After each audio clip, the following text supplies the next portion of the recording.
Nah, mereka semua akhirnya berhasil ngalahin Trotsky sekalian para pengikutnya.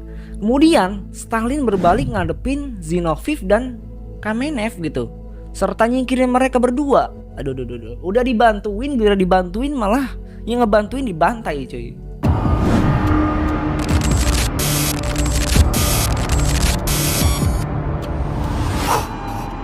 Oke cuy, balik lagi di channel gua Feel This Story.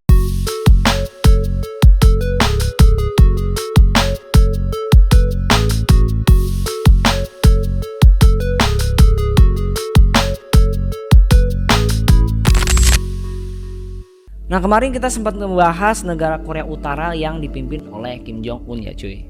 Yang mana negara tersebut adalah negara komunis yang menerapkan kebijakan ketat sehingga masyarakatnya hidup dalam keterbatasan dan tekanan. Jadi buat kalian yang penasaran sama video lengkapnya bisa tonton di sini nih ya. Nah, yang bakalan kita bahas kali ini gak kalah menariknya, gak kalah mengerikannya sama kisahnya Kim Jong Un. Tapi dibandingin di masa lalu, ini tuh belum ada apa-apanya cuy. Nah, kali ini kita bakalan ngebahas salah satu diktator terdahulu, sang presiden era Uni Soviet pembantai jutaan nyawa manusia, yaitu Yosef Stalin, dan sejarah kelam Rusia di genggaman kepemimpinan otoriternya. Jadi langsung aja kita bahas di Feel This Story.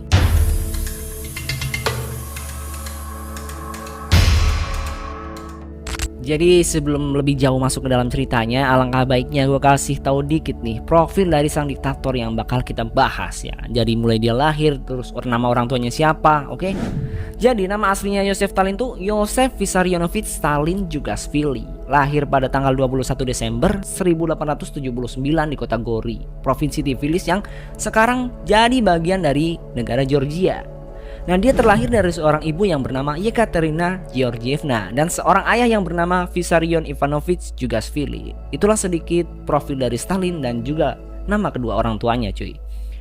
Nah, kita lanjut ke semasa kecilnya cuy. Yosef Stalin ngabisin masa kecilnya di kota Gori, Georgia.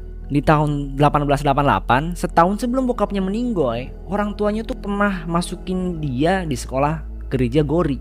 Begitu umurnya udah 12 tahun, Yosef Stalin dipindahin ke Seminari Spiritual Tbilisi yang merupakan lembaga pelatihan spiritual di kota Tbilisi. Nah, di lembaga ini prestasi Stalin tuh bagus banget dan ngeraih peringkat tinggi di bidang akademiknya cuy. Begitu dia masuk usia dewasa, minat belajarnya yang menurun bikin prestasinya makin buruk.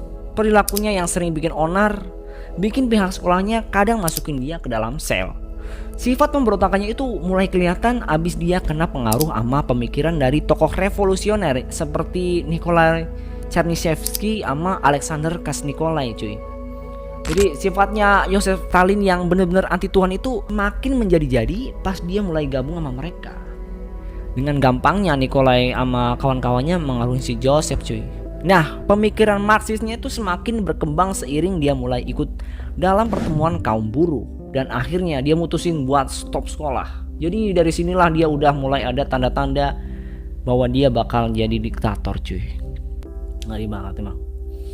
Nah, pas dia semakin dewasa di tahun 1899, Yosef Stalin bekerja di observatorium di Tbilisi, Georgia. Nah, di situ ia berhasil mengaruhi beberapa kelompok pemuda buat ngadain gerakan pemberontakan, tapi gak lama kemudian langsung dicegah sama pemerintah setempat. Jadi setelah sekian lama gonta-ganti nama samaran dan dirasa udah cukup aman, dia akhirnya bergabung sama Partai Buruh Sosial Demokrat Rusia. Dia kemudian menggalang kekuatan buruh buat ngelakuin pemberontakan dalam unjuk rasa.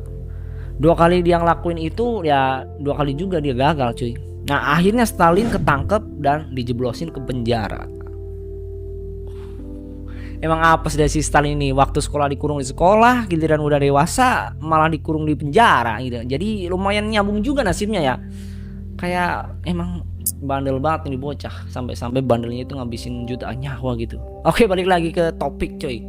Nah, dalam masa tahanan dia, Joseph Stalin dihukum 3 tahun dalam pengasingan di Siberia cuy.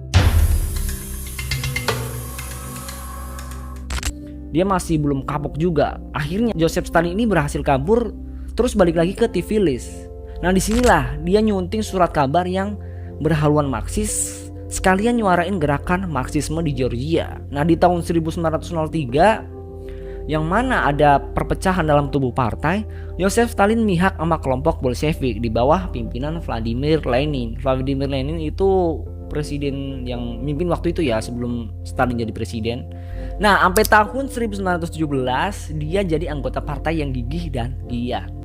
Setelah revolusi kaum Bolshevik terjadi di Rusia pada tahun 1922, Stalin kepilih buat jadi sekretaris jenderal Partai Komunis. Kedudukan ini jadi ngebuka kesempatan luas bagi dia buat ngasih pengaruh sama jalannya administrasi Partai Komunis Rusia.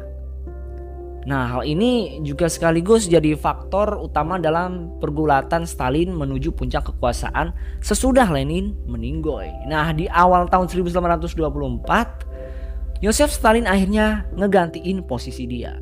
Lebih jauh dari itu, Stalin berhasil menggalang kekuatan bareng Lev Kamenev sama Grigori Zinoviev dan membentuk Troika atau Triumvirate.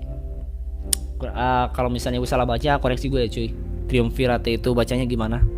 Nah, mereka semua akhirnya berhasil ngalahin Trotsky sekalian para pengikutnya. Kemudian Stalin berbalik ngadepin Zinoviev dan Kamenev gitu, serta nyingkirin mereka berdua. Aduh. Udah dibantuin malah yang ngebantuin dibantai cuy. Kayak ibaratnya lu tahu sendiri lah ya. Begitu akhirnya mereka berhasil ngalahin oposisi sayap kiri dalam perebutan kekuasaan, Stalin lanjut sampai nerima beberapa usul-usul politik mereka gitu. Nah, gak lama habis itu Stalin sekarang mulai ngadepin sayap kanan dari Partai Komunis, kalian juga ngalahin mereka. Gila. Menjelang awal tahun 1930-an, dia udah berhasil jadi diktator tunggal di Uni Soviet. Setelah semua lini udah berhasil dia kuasai, Joseph mulai ngadain organisasi yang namanya Gerakan Pembersihan. Apa itu Gerakan Pembersihan? Oke, kita masuk ke segmen Gerakan Pembersihan Joseph Stalin. Sebelum lanjut ke videonya, alangkah baiknya buat kalian yang baru berkunjung ke channel ini, jangan lupa klik tombol subscribe-nya, like dan komen di bawah jika kalian suka dengan video pembahasan kali ini, biar channel ini makin berkembang dan terus ngasih info-info menarik buat kalian cuy. Jadi cuy, mulai tahun 1934, Joseph Stalin mulai ngerencanain serentetan gerakan pembersihan. Peristiwa yang sedikitnya bisa dianggap awal dari tindak pembersihan itu adalah pemeninggoyan yang terjadi tanggal 1 Desember 1934 terhadap Sergei Kirov, pejabat tinggi komunis dan salah seorang penasihat Stalin. Ya. Jadi besar kemungkinan Stalin sendiri yang merintah pembunuhan itu. Sebagian buat nyingkirin Kirov, tapi tampaknya lebih ditujuin buat nyembunyiin langkah-langkah pembersihan lebih lanjut gitu. Jadi kayak ibaratnya tuh pengalian isu gitu ya. Jadi dibunuh dia tuh akhirnya. Nah, di tahun-tahun berikutnya sejumlah besar orang-orang yang pernah jadi tokoh pimpinan Partai Komunis di masa revolusi 1917 dan mereka yang berada di bawah pemerintahan Lenin dituduh pengkhianat oleh Stalin dan dihukum. Jadi siapapun bekas-bekas bawahannya Lenin itu dibasmi sama dia. Emang udah kejembat gitu, nggak ada rasa manusiawinya gitu ya. Nah, pada puncaknya pembersihan di pertengahan tahun 1930-an meluas ke segenap tubuh Partai Komunis dan angkatan bersenjata. Dan pembersihan itu gak cuma buat ditujuin sama masalah anti komunis dan kontra revolusioner. Stalin lebih sukses dalam hal ngebunuh kaum komunis ketimbang yang dilakuin oleh polisi SAR itu sendiri. Contohnya dari anggota Sentral Komite Partai Komunis yang terpilih tahun 1934, lebih dari 2/3-nya dibunuh pada saat pembersihan berikutnya. Wih, cukup ngeri juga ya cuy. Pembersihan dia gak main-main gitu. Pokoknya kalau ketemu targetnya langsung dah tuh dieksekusi. Udah mulai masuk nih kita ke poin-poin sadisnya Stalin nih. Jadi makin seru aja gitu kita bahasnya ya. Dari langkah-langkah ini tuh udah jelas motif utama Stalin adalah ngebuka kemungkinan biar dia ngebangun satu kekuatan yang berdiri sendiri di dalam negeri gitu. Nah, ironisnya justru pada saat hebat-hebatnya pembersihan inilah Stalin ngeluarin konstitusi baru Uni Soviet yang disebut demokratis. Di antara politik ekonomi yang ditegasin sama Stalin adalah kolektivisasi paksa sektor pertanian. Jadi politik ini tuh agak kurang populer sih di kalangan para petani dan bahkan banyak di antara mereka yang justru pada nentang sama kebijakan itu. Di awal tahun 1930-an, dengan perintah Stalin, berjuta-juta petani dibabat abis atau dibiarin meninggoy pada kelaparan gitu. Dan pada akhirnya politik ini berhasil. Nah, secara ekonomi, sektor pertanian Uni Soviet bisa dibilang cukup ngalamin penurunan sejak saat itu. Kebijakan politik Stalin lainnya adalah mendorong cepatnya industrialisasi. Ini terselesaikan sebagian lewat serentetan rencana pembangunan 5 tahun yang kemudian banyak ditiru oleh negeri-negeri di luar Uni Soviet. Jadi di samping berbagai ketidakefisienan, politik industrialisasi Stalin bisa dibilang ngebawa perbaikan dan sukses. Kendati besarnya kehilangan material yang diderita sama Uni Soviet dalam Perang Dunia Kedua, akhirnya Uni Soviet keluar dari perang itu sebagai negara industri terbesar kedua di dunia setelah Amerika Serikat. Watak utama dari seorang Stalin adalah kejamnya, cuy. Gak ada sedikit pun tampak rasa belas kasihannya, bagai cadas yang sukar luluh. Gitulah ibaratnya ya. Selalu dalam keadaan curiga, mendekati paranoia. Di sisi lain, Stalin adalah seorang yang ulet, kemauannya kuat, teguh pendirian, angkuh, dan punya daya pikir yang kuatnya luar biasa. Jadi meskipun begitu dia tuh kejamnya minta ampun, cuy. Gak pernah sekali sian sama orang-orang yang dia gak suka gitu. Nah, dalam biografinya Joseph Stalin diketahui jadi diktator selama kira-kira 1/4 abad gitu. Waduh, lama banget ya. Pengaruh Joseph Stalin udah merasuk hampir ke semua segi kehidupan di sana. Di masa hidupnya, Joseph Stalin ngirim berjuta orang ke alam baka atau ke kem-kem kerja paksa gitu. Jadi kalau misalnya ini orang masih bertenaga nih, gue simpan dulu dah buat gue jadiin budak gitu ya. Kurang lebihnya kayak gitu, cuy. Kalau misalnya nggak berguna, gue bunuh. Kalau misalnya masih berguna ya gue bertahanin gitu ya. Nah, hal ini nggak beda jauh sama diktator yang namanya Hitler. Jadi siapa sih itu Hitler? Ya sama aja sih, diktator pada generasi yang sama. Mungkin gue juga bakal bahas si Om Hitler ini di video berikutnya. Oke, itulah sisi kejamnya si Pak Kumis Stalin. Kita agak geser dulu nih ke topiknya yang tentu masih relate sama kehidupan dia. Jadi konon katanya tuh Stalin punya keluarga ya. Ya, meskipun dia penjahat serasa IBLIS, tapi dia tuh masih punya rasa manusiawi, yaitu menjadi ayah gitu ya. Jadi semasa hidupnya Joseph Stalin diketahui udah nikah sampai 2 kali, cuy. 2 kali. Nah, adapun istrinya yang bernama Nadezhda Aliluyeva serta Kato Schwarzenegger. Aduh, namanya susah disebutinnya. Koleksi gue kalau misalnya gue salah, cuy ya. Dari pernikahannya tersebut, ia dikaruniai 5 orang anak. Joseph Stalin dikenal sebagai manusia baja ini wafat pada tanggal 5 Maret 1953 di Moskow, Rusia.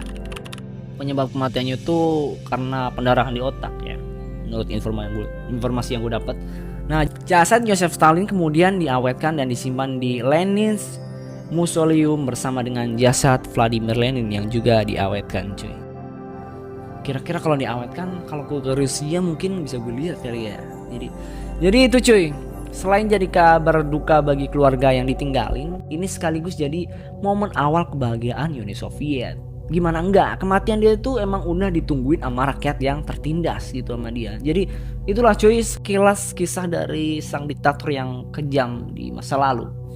Dari cara kepemimpinan dia yang sesadis itu, pelajaran apa yang bisa lo dapetin, cuy?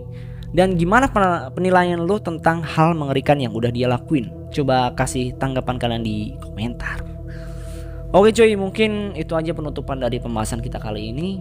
Koreksi gua kalau misalnya ada info yang salah atau ada info yang belum tercantum, bisa lo tambahin di kolom komentar. Jangan lupa kasih saran gua buat bikin video konten selanjutnya. Jangan lupa tungguin video gua selanjutnya di Philly Story.